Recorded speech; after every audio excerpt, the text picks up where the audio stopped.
Benvenuti a un altro episodio di Digital Download. Oops. Good afternoon, good morning, and good day, wherever you may be joining us from. Welcome to another edition of the Digital Download, the longest running weekly business talk show on LinkedIn Live, now globally syndicated on TuneIn Radio through IBGR, the world's number one business news, talk, and strategy radio network. Today on the Digital Download, we're exploring why so many brands, despite having solid products and services, remain utterly forgettable. The market is flooded with undifferentiated messaging. So, how do you build a brand that people genuinely care about? To answer this, we will welcome our special guest, Kevin Perlmutter, the founder and chief strategic of Limbic Brand Evolution and author of Brand Desire. But before we bring Kevin on, let's go around the set and introduce everyone. While we're doing this, why don't you in the audience reach out to a friend, ping them, and let them join us? We strive to make the digital download an interactive experience, and audience participation is highly encouraged. Let's start with some introductions. So, Tracy, welcome. Hello, everyone. I am Tracy Borison, founder of TLB Coaching and Events, a proud partner of the show and of DLA Ignite, as a resident authentic marketing advisor. As you can imagine, I'm quite excited about a brand conversation, especially with my good friend Kevin. So I'm very excited for today. Can't wait. So we are. Especially because Kevin has made quite some buzz around this show. So we expect some pretty straightforward answers to our very straightforward questions. Richard, do you want to introduce yourself, please? Yeah, good afternoon, everyone. Richard Jones from Curate. I'm a relative newbie to social selling, but occasional panelist on this session, and I must really sort out my background. It is entirely uninspiring. So if it was a brand, it would be very forgettable. That was a good one. Adam. Ciao a tutti, buon venerdì. Oh, sorry. Whoops. Hello, everybody. And it's great to be here. I'm Adam Gray. I'm co-founder of DLA Ignite. And I'm very much looking forward to this because I used to be a marketer many years ago. I mean, we're all marketers always, like we're all salespeople all the time. But marketing used to be my thing many years ago, branding and marketing. So it's quite interesting having changed to sales, where I'm much more dubious about the value that brand and marketing provides than how I used to be. So this will be an interesting conversation to have. I'm sure it will. Any conversation that starts with dubious is just going in a good direction. All right, as I said, this week on the Digital Download, we'll speak with Kevin. Whilst most companies focus on the rational, so what they say and what they sell, Kevin argues for a feeling-first approach to brand strategy. He will explain why connecting with customer on an emotional level is the key to driving growth, and how his proprietary Limbic Sparks methodology, based on behavior science, helps brands achieve this. Let's bring him on. Yay! Welcome, Kevin. Hey!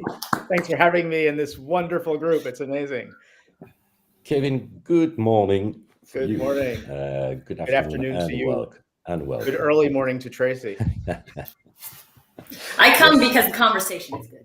Yes, well, that's why I'm here as well. That sets the scenes for sure. All right. Kevin, why don't you start with telling us a little bit more about yourself and what has led you to where you are today? Yeah, well, first of all, thanks again for bringing me on. I am a non-traditional brand strategist. I'm someone who focuses on bringing behavioral science into brand strategy and understanding of behavioral science, and focusing on the way people want to feel as the most important thing that a brand leader or a marketing person or a brand consultant should be thinking about. I'm creator of Sparks Brand Strategy, author of a book called Brand Desire, Spark Customer Interest Using Emotional Insight. And I am here to have a good time with you all this morning and chat about brands and feelings and anything in between. Excellent. So we have all the same intentions here, and I'm sure we're gonna have a great show. But so every show starts the same. So I'm gonna raise a foundational question now to you, Kevin. Why do most rational brand strategies result in forgettable experiences? It's a great question. I'm going to start by eliminating a word that we're going to come back to later, which is the word rational. Okay. So why do most brand strategies result in forgettable experiences? I don't think it's for a lack of trying. I think there are good intentions out there. I think there's a lot of approaches to things that are stuck in the past. They're stuck in the persuasion era. They are rooted in more selling than solving. They're rooted in more what the brand wants to say than understanding what's going on in people's lives and what they would benefit from hearing about. And I think, and it comes back to that word rational again, it comes back to language. It comes back to language that perpetuates old ways of doing things that come from a persuasion era that everyone is used to using and keeps moving forward with, in contrast to understanding how the brain works, understanding the inextricable link between how something makes us feel and our desire to bring that into our lives, and not bringing that type of insight into the work that they're doing. Okay. Anybody wants to react to this? Because we have already a lot of stuff in there.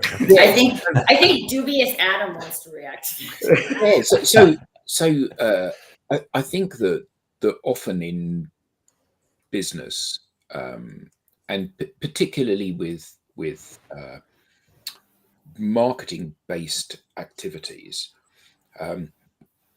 marketers tend to be very good at writing mellifluous, beautiful phrases, and people engage with these phrases like, you know, we want to be a helpful brand, and everyone goes, yeah, that's us. We want to be a helpful brand. But actually, what does that look like? What does that mean you actually have to do? What are the actions that you need to take? So everybody wants to believe that they've got a strategy which is going to deliver a brand that worms its way into people's hearts and becomes a loved brand, you know, like Coca-Cola or Apple or whatever brand it happens to be. So what are the steps that you need to take to achieve that? Because clearly, you know, it isn't going to happen by accident, is it, or luck? Is that directed at me? Absolutely. You want me to answer another question? Oh, okay. You have to answer a question unless you ask a question. Okay. I don't think it has anything to do with luck, actually. No. I think, and I don't think it has anything to do with a bunch of people standing around a room saying, you know, what do we want to tell people about our brand? What do we want people to know about our brand? Let's create a loved brand and tell them why they should love it. I don't think that's the way this works. I don't think it works naturally. I think what needs to happen is there needs to be less looking at the whiteboard in your office and asking each other what you want to tell people, and more getting out and talking to people to understand what's going on in their lives in the absence of your brand, to understand what they're going through, what their needs, challenges, frustrations, you know, what's going on in their life that's relevant to what you have to offer, and how can you find the natural intersection between what you have to offer and what they need, want, and desire to be happier, more successful, whatever they're trying to achieve. I get that if it's if your brand is something unique in the marketplace, you know, if you are creating a product that is first to market or is breaking a virgin path through the market. But if you were a car brand, say, you know, we're in a situation now where there is no such thing as a bad car. every car starts first time, does 40 miles per gallon, will do 120, 150 miles an hour, is safe, is comfortable, and has got all of those extras in that once would have differentiated one brand from another. So if you buy a Mercedes or a BMW or a Rolls-Royce or a Skoda or a Volkswagen, they're all the same thing. Yeah, there are little differences, but there's nothing in there that would make somebody, objectively say, oh, this car solves a problem that no other vehicle does. So how do you go about creating a brand that does give you a differentiator in the marketplace? You have to know who your audience is, and you have to be very specific and clear about what it is that they're going to feel when that brand is brought into their life. So goes back a long ways, but Volvo did a really good job, and it's lasted for decades, standing for safety. Yeah. And for people who want a safe vehicle, they've hit on something that people want and respond to. If you want the ultimate driving machine, you might consider a BMW, or if you're into performance in that particular way. If you grew up in the 80s and watched the movie Risky Business and heard that there is no substitute, you might spend 30 years wanting a Porsche. It's just, this is in that particular industry, a lot has to do with tapping into how people want to feel. And there are many ways that people want to feel. Not everybody wants to take a BMW out on the road and drive it like they're on the Autobahn weaving through traffic. Some people want a much different experience out of their vehicle, and some people just don't care. They just want to get from A to B. And that's why there are different cars that stand for different things with different price points. And the automotive industry does a really good job tapping into how people want to feel by and large. I would say professional services firms do a much worse job of tapping into how people want to feel. And I think most of the brands out in the world are not big, expensive luxury automobiles or fashion beauty brands. They are professional services firms. They are experiences. They are things that people are trying to sell that are relatively commoditized. I wouldn't call cars commodities. Go ahead, Tracy. I'm sorry. The thing is, Kevin, none of those companies you referred to there, those car companies, started out with the brand they now represent in mind. That's very much evolved over time, hasn't it? When Volvo, they built a safe car, but they didn't necessarily go out there thinking we want to be known for safe cars. Porsche, started out building a relatively modest car, and it's kind of evolved. Same with BMW. So, do you think that's the same? Is it your sort of the way you are ultimately crafts the brand rather than crafting a brand and then try and be it? Ooh, it's a great question. So I would say that there are certain brands that set out to own a specific segment of the market based on something that they stand for. And I don't recall the exact history of Volvo, but I know that for 40 years, they cornered the market on safety. Whether they started that way 30 years earlier, I have no idea. I think they were actually the inventor of the first seatbelt, and that might have been something that launched them into that territory, but I don't know for sure. But here's what I believe when it comes to, this is a core belief of mine when it comes to established brands. We can have a whole conversation about starting a brand, but when you have an established brand with customers who are coming back for more on a regular basis, and you as a brand leader say, hey, that's great, I'd love more customers. What do you do? What do you stand for? Well, I would say it's not to go into a room and say, wow, is what we stand for enough? Or should we go over there on the 2x2 because nobody else is talking about it? I would say the opposite approach is important. You understand from your existing customers. You ask them questions that tap into why they choose your brand. If this brand didn't exist, what would you miss the most? What would you tell your friend if you had one reason why they should go buy this brand? How does this brand make you feel?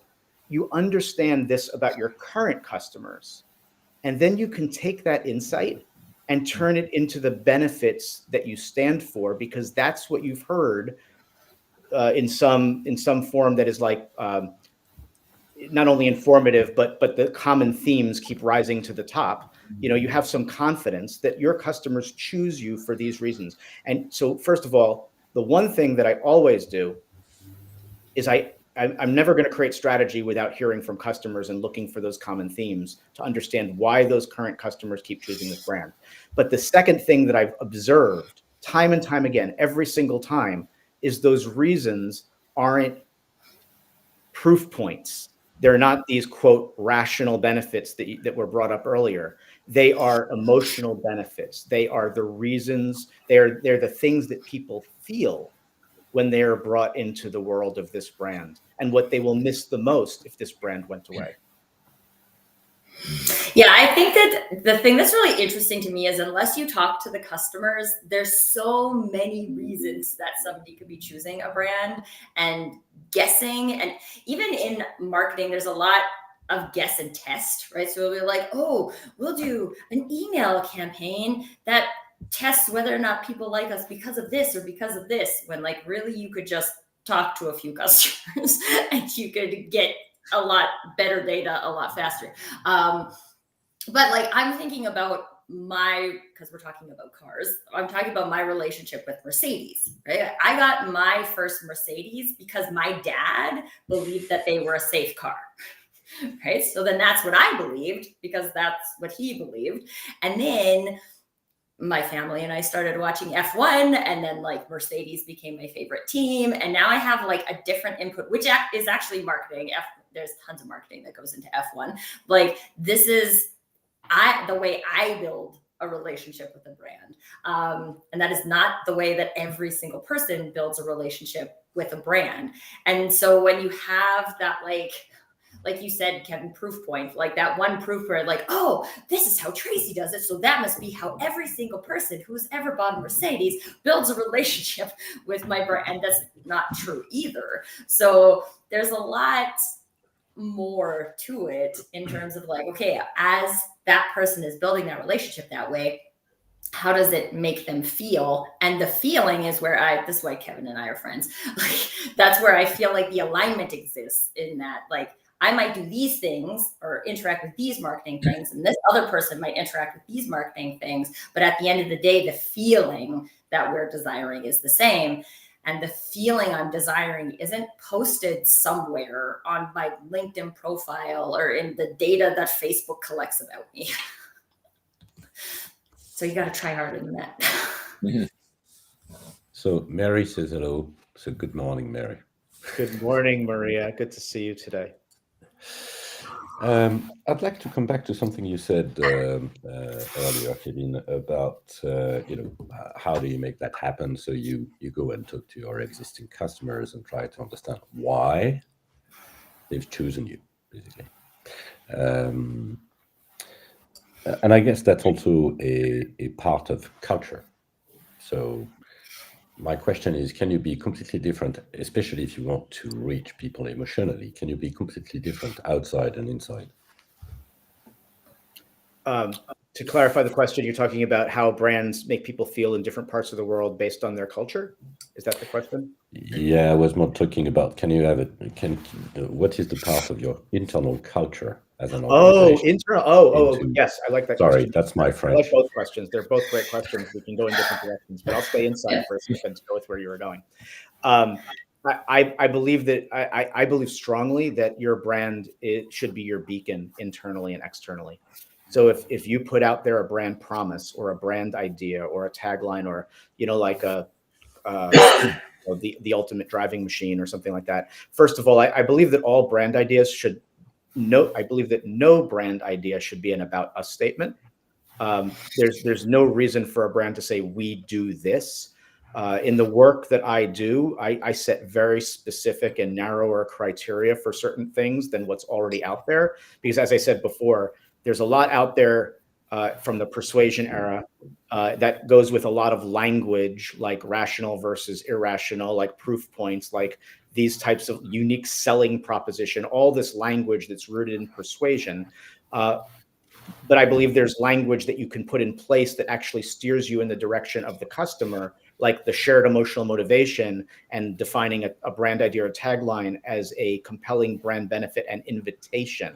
So I'm getting to your point, Bertrand. If you have a tagline or a brand idea that is a compelling brand benefit and invitation, like yours to discover or the ultimate driving machine, or these types of invitations to how people want to feel, they should be your beacon internally and externally.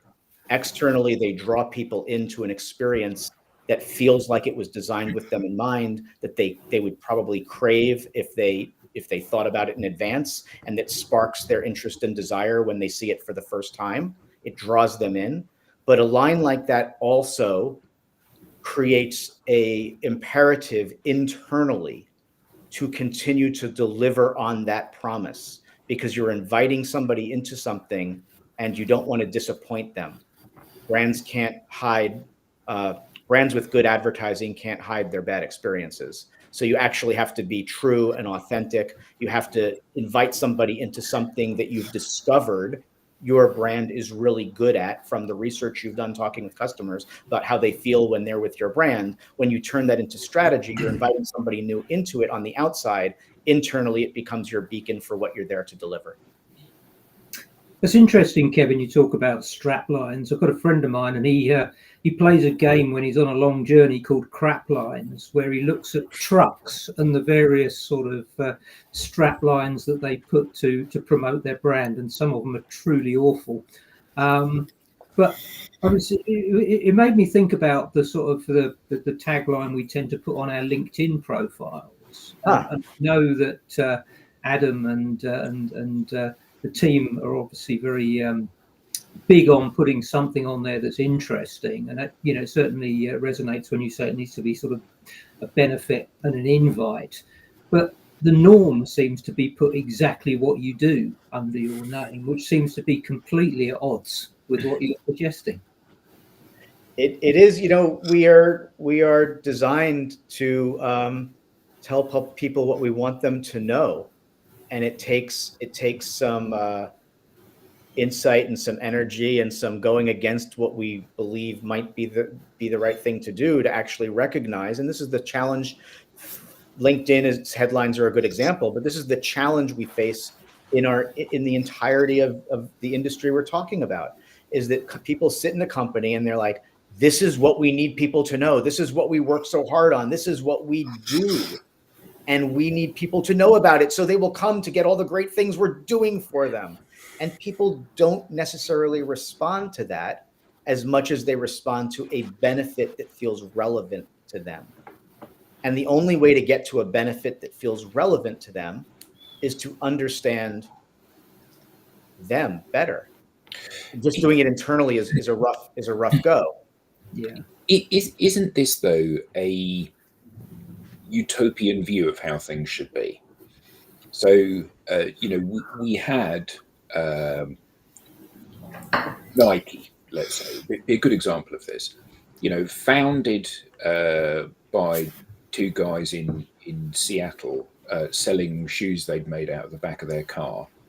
They said that their advertising, they would only ever run one advert once, and then they would change it because they saw it as a letter from them to their friends. So if I sent you a letter, Kevin, I wouldn't 2 weeks later send you the same letter again. And then 2 weeks later send you the same letter again. I'd write a different letter each time. And I get that. And their strapline, just do it, is an incredibly motivational strapline. And I kind of think that when they sat down and they brainstormed that, they had a big dream for where they were going. Now, fast forward to today, when organizations create brands, and I was thinking about some of the mail delivery companies in the world, you know, where they've created a strapline by committee. So I was thinking about, and I forget who it is, that says "delivering for you" as their strapline, which is a good one. Well, I think it's quite cheesy, but B, setting yourself up for disappointment. It's like me putting my LinkedIn strapline as being the most handsome man on LinkedIn.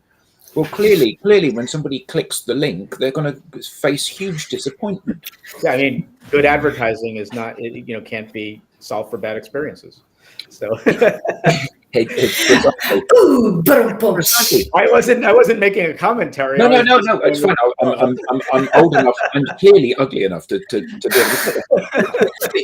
But you have to balance these things, don't you? Between creating something which is authentic, Tracy, and friendly, and reflects what it is that matters to you as a brand and what it is that matters to your customers.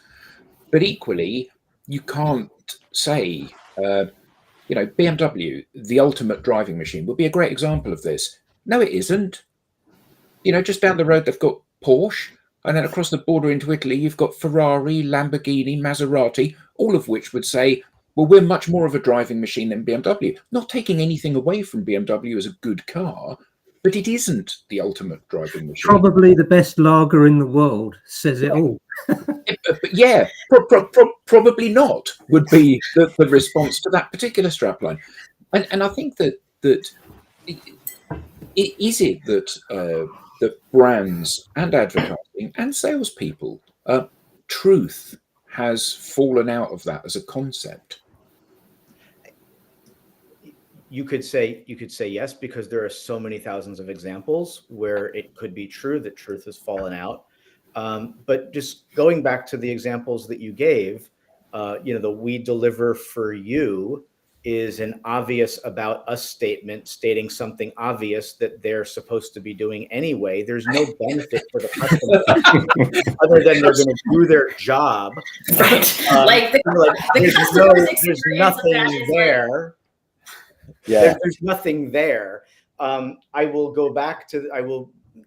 begrudgingly go back to the Nike example, because I hate talking about like the most famous, amazing brands in the world, the top 5 brands that always do everything incredible, because they are, but not there are hundreds of thousands of brands that aren't a Nike, and they need professional consulting help as well. But Nike, what Nike is doing right there is they are tapping into how people want to feel. And for the lifetime of that brand, since the early 80s, since they invented the waffle shoes that I wore in high school, and it was wonderful, and they were really great, they actually lighted on the fact that no matter who you are, you can feel like an athlete. And they're helping you feel that way. Just do it. It's a benefit. It's an invitation. It's bringing you into something that you want to feel. So yeah, they're one of the greatest brands in the world, and they're doing it right. And they're always the example that people talk about for good reason. But what they've done so well, others can learn from. If you are a postal service, you don't need to talk about the fact that you deliver mail in your strapline. You should be talking about how it makes people feel when your mail arrives every day on time. And I'm not going to invent strategy for them right now, but there's got to be a better way to communicate the wonderful things that they do for you. Was it DHL that used to say, when it absolutely, definitely, positively has to be there? Yeah, FedEx, when absolutely, positively has to be there overnight. Great line. They are tapping into the insight that their customers need things to get there on time, and this can happen in 12 hours, no matter where you are in the world. They tapped into something amazing, and people had confidence that if it absolutely needed to be there overnight, that FedEx was the one to go to. They brought people into how they wanted to feel, which was, when I drop this off at 5 o'clock in the afternoon, it is going to be across the country 10 o'clock the next morning. And I think, like, Adam, one of the things that's really interesting too about the ultimate driving experience that we're talking about, and that, like, yes, there's a whole bunch of exotic cars that maybe other people would say have a more premium driving experience. That's the logic behind it. But I always think it's funny. So Nicholas, my 7-year-old, very into cars right now. And he always asks me, Mama, what sports car would you drive? And I'm like, I would not drive a sports car. I would rather have a little hatchback, because that feels like what fits me, right? And this is when you get back into the, like, okay, if we're looking at all of these things on a spec sheet, right? These go faster. They also use more expensive gas, right? Or they use gas faster, right? Like there's lots of pros and cons. You see this very commonly in like B2B tech, right? They'll put a page on their website where like, here's our competitor and here's us and here's what we have and here's what they don't have. You're like, nobody's buying this on the spec sheet, right? No one bought a Lamborghini on the spec sheet. They bought a Lamborghini because it's a Lamborghini, right? If you spec sheet it against a Ferrari, I don't know the difference, right? Like they're probably very close. Like you said at the beginning, all of these things are actually very close. But there's certain people that resonate with certain things. And I think what we all know is that there's not one person that resonates with all of the things. There's not Tracy Borison sitting here like, I'm going to look at the spec sheet of every single car because I have budget for every single car and I can equally consider every single car that matches my lifestyle in Canada, right? This is why I would not have a sports car. I got to drive my car for 8 months a year in the snow, right? Like I'm not going to have a sports car. That doesn't make sense. And so like, but again, Lamborghini and Ferrari don't control that about me. I control that about me. And so when you can tap into those choices that your customers are making, like Kevin said, this is not what all customers are making. This is the choices your customers are making. Why can Nike continue to tap into the Just Do It line? It's one of the few companies that hasn't changed its tagline in forever, right? A lot of other big companies changed their taglines, but we have Think Different.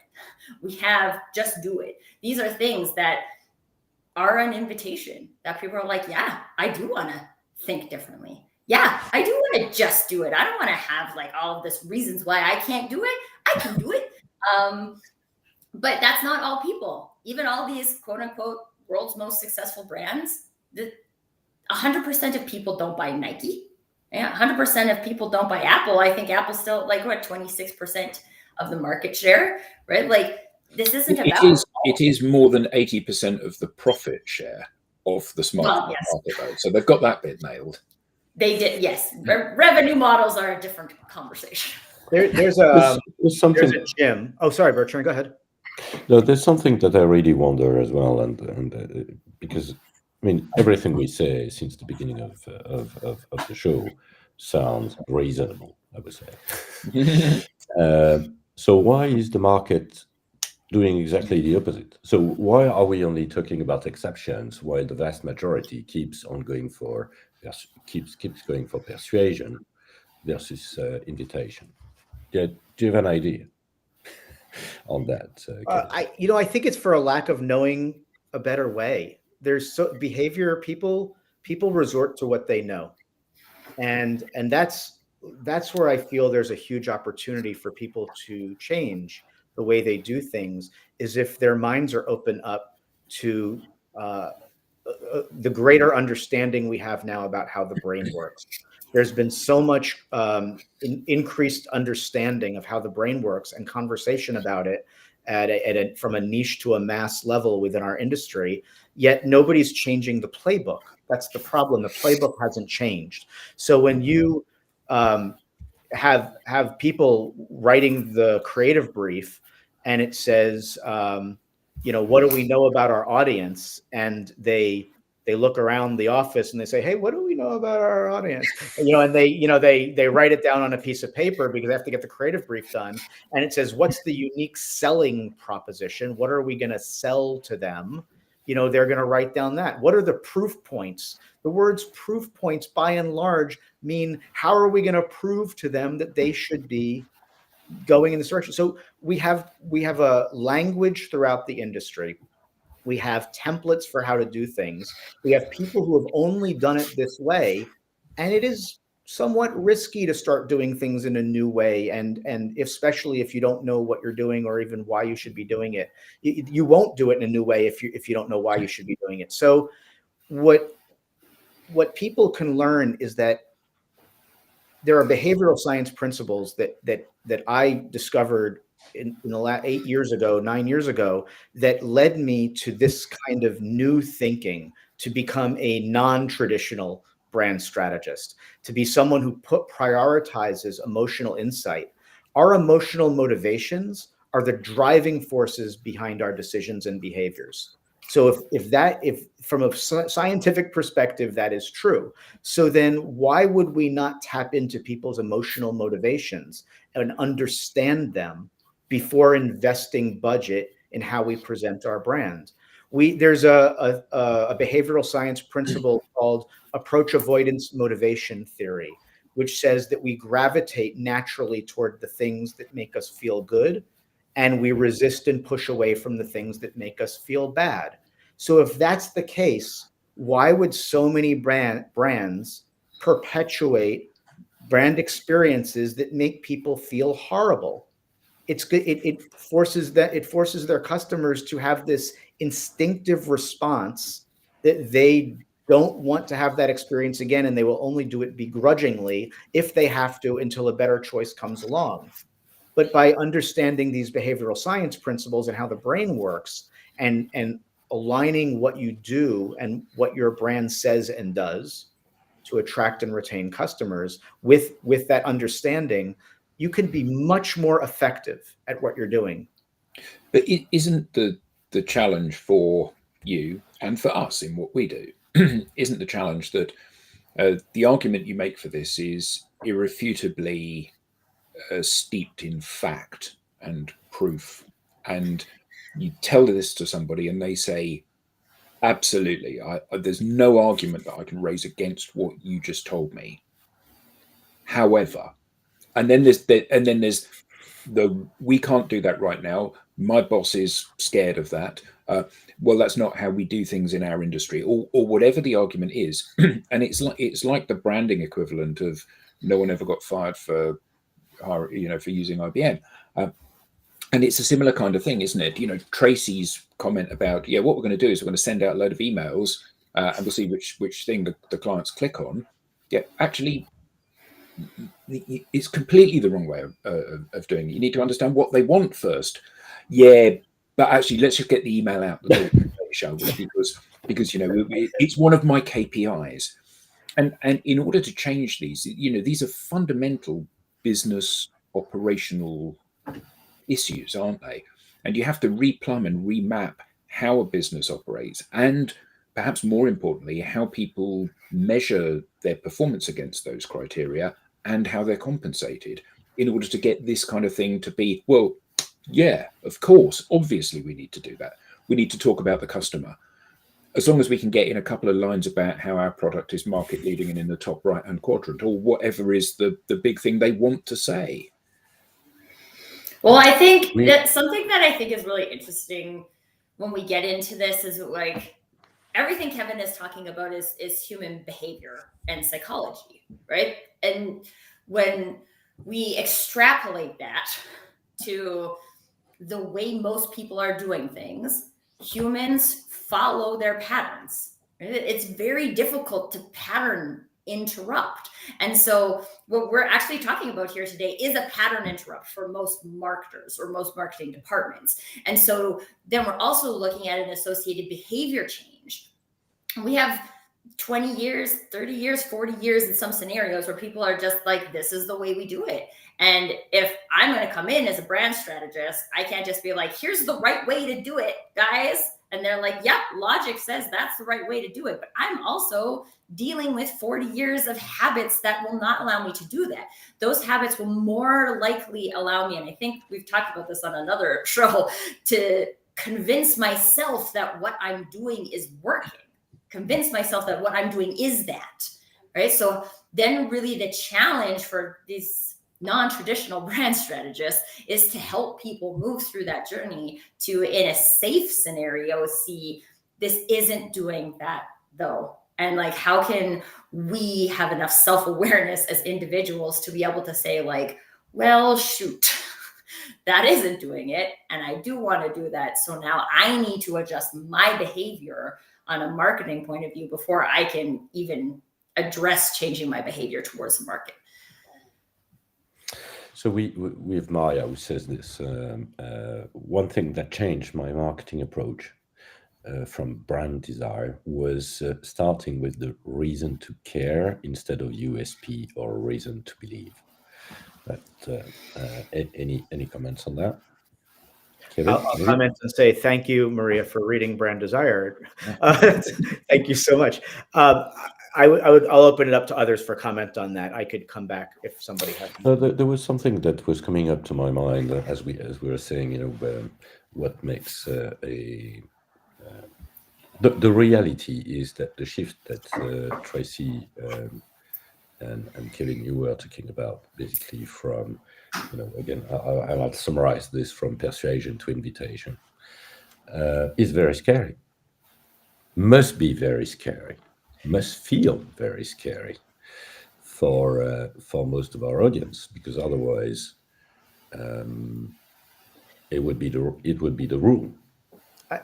I do have a thought. I mean, and to go So to I answer guess, that, yeah. Bertrand, and go back to Adam, your thought and build on what Tracy had said, is certainly there are going to be company leaders and brand leaders out there who are not willing to budge from the way it's been done out of fear or lack of autonomy within their organization.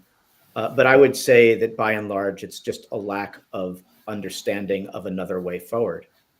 I've worked with dozens of clients bringing this approach to them who have never thought about this way of doing things before.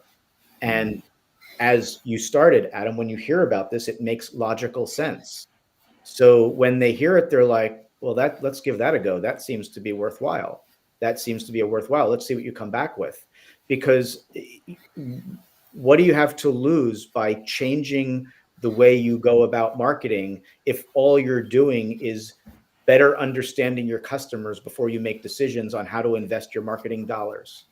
So first of all, that's an important thing to think about. You're doing this already. How about doing it slightly differently in a way that's proven by behavioral science to be more effective? But the other thing is, you're not going to win over everybody all the time. I mean, there are brands out there that have systemically changed either their company or the way their industry operates. Think about a brand like Chewy.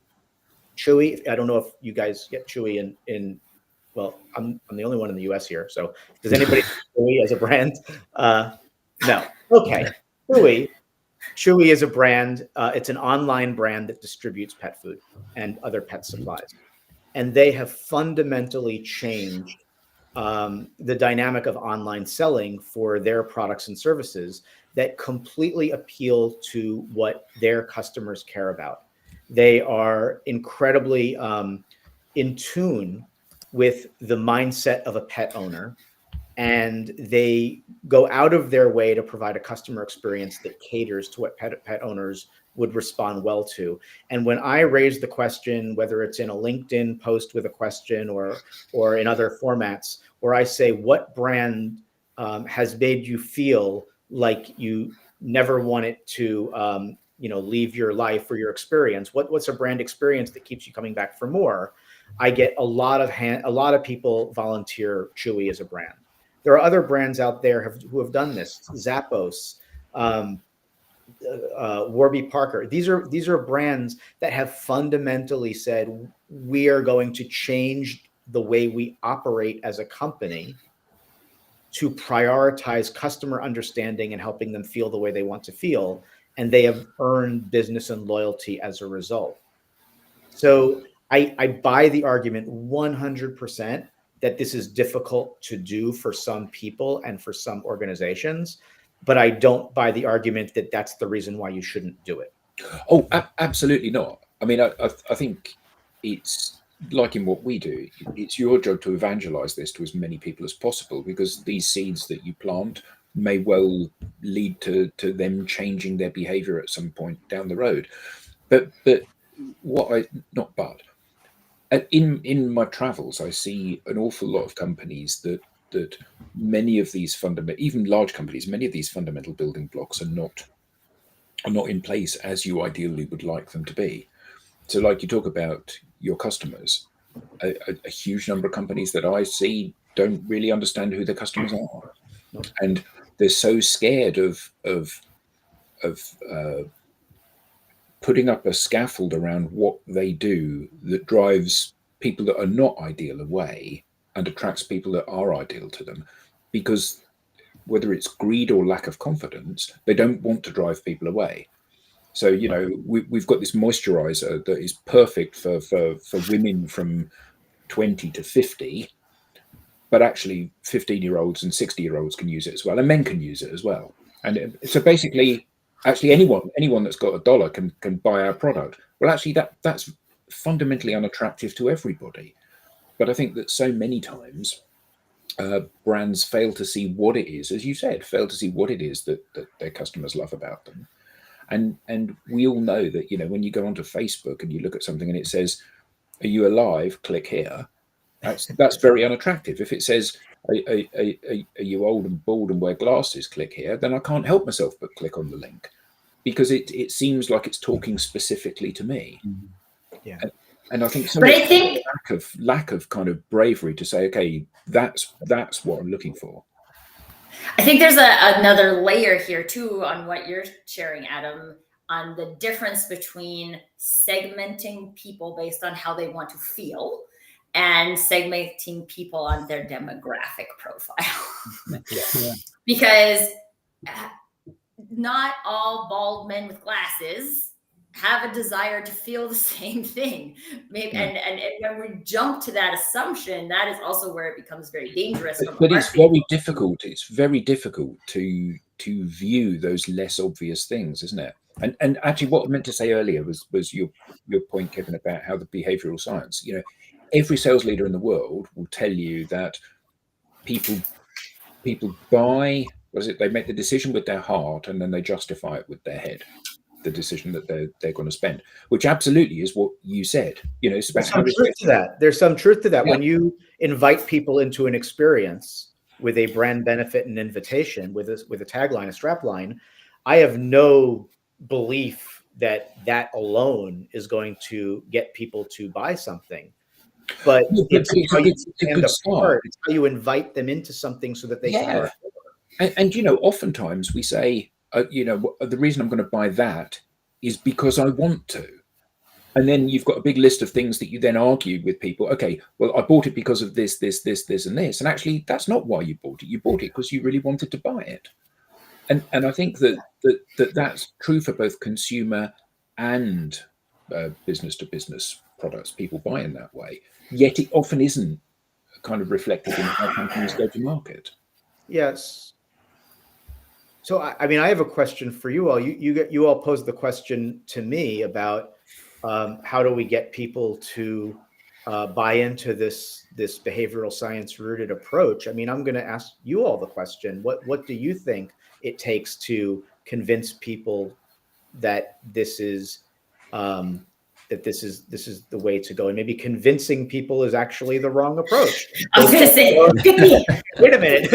We shouldn't be convincing marketers of anything if they need to feel that they want to understand their customers better and cater to them better and appeal to their emotions. I mean, but I'm curious, how do we overcome the roadblocks from your perspective? I would argue that, I mean, setting aside the, you know, global brands that are very successful and we all know and maybe love, maybe not, but most companies you're dealing with are pretty small. They, you know, might believe they've got a brand, but, you know, not that many probably care about it. And actually taking a more imaginative approach down the sort of lines you're suggesting, Kevin, could actually probably be a game changer for them, you know, rather than just sticking with the tried and tested, this is the way everybody else does it. You know, you've got nothing to lose. It's never, you know, it never ceases to amaze me how many small companies spend huge amounts of time meddling around with their fonts and their colors and their, you know, sort of strap lines, and nobody gives a fig about it. So, you know, why not? I have a really great example. Okay, we'll go to Mark's comment first. We go from Mark, because Mark has provided us with one of his great comments. So anyway, hello, Mark. Oh, I love that. Was just to, you know, bring a little bit of fun. I want Tracy to answer. I'm going to come back to Mark, but Tracy, what were you about to say? So like, I have a company that comes in and cleans my house. I originally learned about them because I got a spray bottle of cleaning stuff in a gift basket that I received. It's like fully non-toxic, locally made, really awesome stuff. And they just create the solution. So you can buy the solution and make your own cleaning supplies. And so when I got this, I'm like, this cleaning solution, so it smells so good. It's non-toxic. I have a 7-year-old. So like, this is so good. And then they have cleaning services that you can also buy. So they built their business on like making cleaning green and smell good. Green And and local. clean. Green smells good and local, right? It is not the cheapest. It's not the cheapest thing you can buy in terms of the spray. It's not the cheapest thing you can buy in terms of the people who come and clean my house. And I choose it because I'm in alignment with the things. And just like you said, Kevin, we all actually buy that way, right? Maybe you're in alignment with the cheapest price of this because I don't really care about this, right? So I'm going to choose the cheapest thing because I got to clean a toilet. But like when it comes to how do we, whether we're talking about like brand strategy that makes sense, whether we're talking about social selling, right? Like when we're like, we know this is a thing that can add huge value to this conversation. We just need to go back to how we consume. No one convinced me to buy that. You can't convince me to buy the high good smelling stuff if I don't care about expensive good smelling stuff. And you don't decide what I care about. So this is really just about us like going out. Like you said, I don't even like calling it, I don't like calling it convincing. I don't like calling it persuasion. I don't like calling it education even because like you can't educate somebody to choose something. You can share your knowledge, you can share your passion, and there are going to be people who get that, and there are going to be people who don't get that. And the more widely you can share it through yourself, through digital channels, through your network of people, the more likely there are more people to get access to it. And then the people who are aligned can choose it, but not everyone will always be aligned. I agree so much with that, Tracy. You're not going to win over everyone all the time, but you're going to get the people who feel like what you have to offer was designed with them in mind.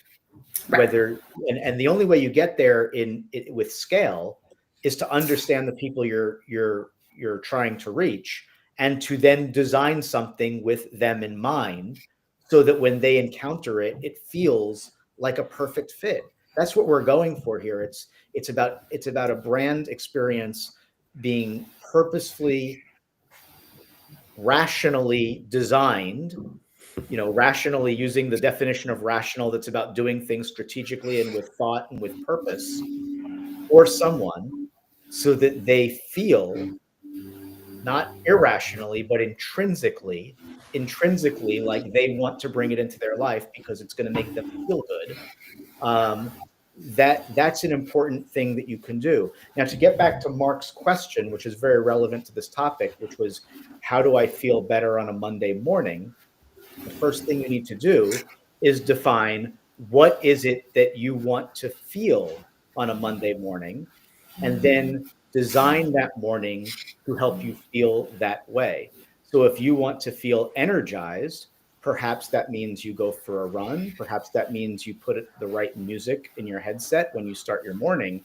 If you want to feel calm and quiet and reflective, you might go for a walk, or put a different type of music in your headset as you sit down with your notebook on your couch with a warm cup of whatever you drink first thing in the morning. But brands can do the same thing. If you understand how people want to feel, the next question is, what should your brand say and do to help them feel that way and thus make their life better? So yes, Mark, the book can help you feel better on Monday. All right. You have to do some work, though. Kevin and team, this has been great. Brilliant. And Kevin, where can we find you? Where can we learn more? Well, I'm always on LinkedIn at Kevin Perlmutter, and I'm also at branddesirebook.com.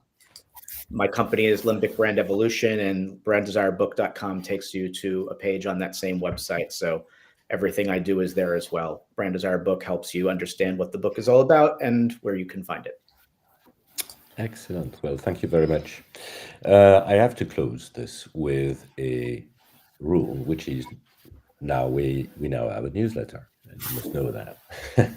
in case you don't know, get the show highlight, beyond the show insights, and reminders of upcoming episodes. You may scan the QR code on screen or visit us at digitaldownload.live/newsletter. On behalf of the panelists, thank you all, and see you next time. Thanks again, Pauline. Thank you. Thank you. Bye-bye. Thanks, everyone. Cheers, bye. Bye.